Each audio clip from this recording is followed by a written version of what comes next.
समूएल का पहला ग्रंथ पहला पाठ अध्याय 3 पद संख्या 3 से 10 और 19 तक। समूएल प्रभु के मंदिर में जहां ईश्वर की मंजूषा रखी हुई थी सो रहा था। प्रभु ने समूएल को पुकारा। उसने उत्तर दिया, मैं प्रस्तुत हूं। और एली के पास दौड़कर कहा, आपने मुझे बुलाया है, इसलिए आया हूं। एली ने कहा, मैंने तुमको नहीं बुलाया, जाकर सो जाओ। वह लौटकर लेट गया। प्रभु ने फिर समूएल को पुकारा। उसने एली के पास जाकर कहा, आपने मुझे बुलाया है, इसलिए आया हूं। एली ने उत्तर दिया, बेटा, मैंने तुमको नहीं बुलाया, जाकर सो जाओ। समूएल प्रभु से परिचित नहीं था। प्रभु कभी उससे नहीं बोला था। प्रभु ने तीसरी बार समूएल को पुकारा। वह उठकर एली के पास गया और उसने कहा, आपने मुझे बुलाया, इसलिए आया हूं। तब एली समझ गया कि प्रभु युवक को बुला रहा है। एली ने समूएल से कहा, जाकर सो जाओ।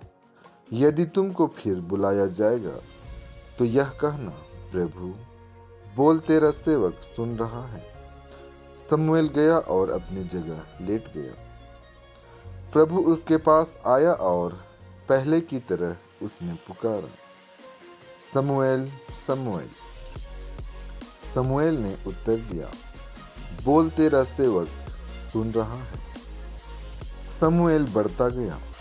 प्रभु उसके साथ रहा और उसने समूएल को जो वचन दिया था उनमें से एक को भी मिट्टी में नहीं मिलने दिया।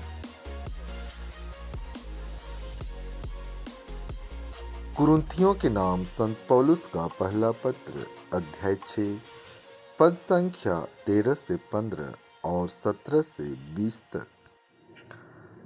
किंतु शरीर व्यभिचार के लिए नहीं, बल्कि प्रभु के लिए है, और प्रभु शरीर के लिए।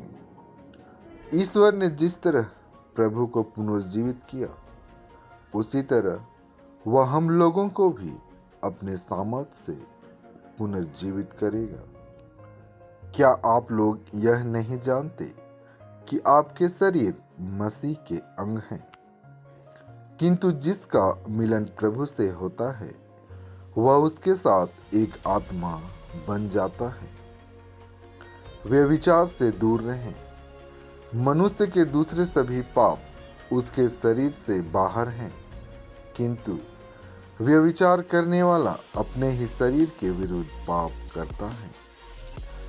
क्या आप लोग यह नहीं जानते कि आपका शरीर पवित्र आत्मा का मंदिर है? वह आप में निवास करता है और आपको ईश्वर से प्राप्त हुआ है। आपका अपने पर अधिकार नहीं है, क्योंकि आप लोग कीमत पर खरीदे गए हैं।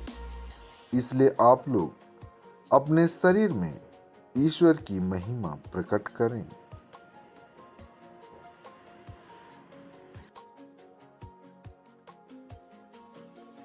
संत योहन आज का पवित्र सुसमाचार अध्याय 1 पद संख्या 35 से 42 तक। दूसरे दिन योहन फिर अपने दो शिष्यों के साथ वहीं था। उसने ईसा को गुजरते देखा और कहा, देखो, ईश्वर का मेमना।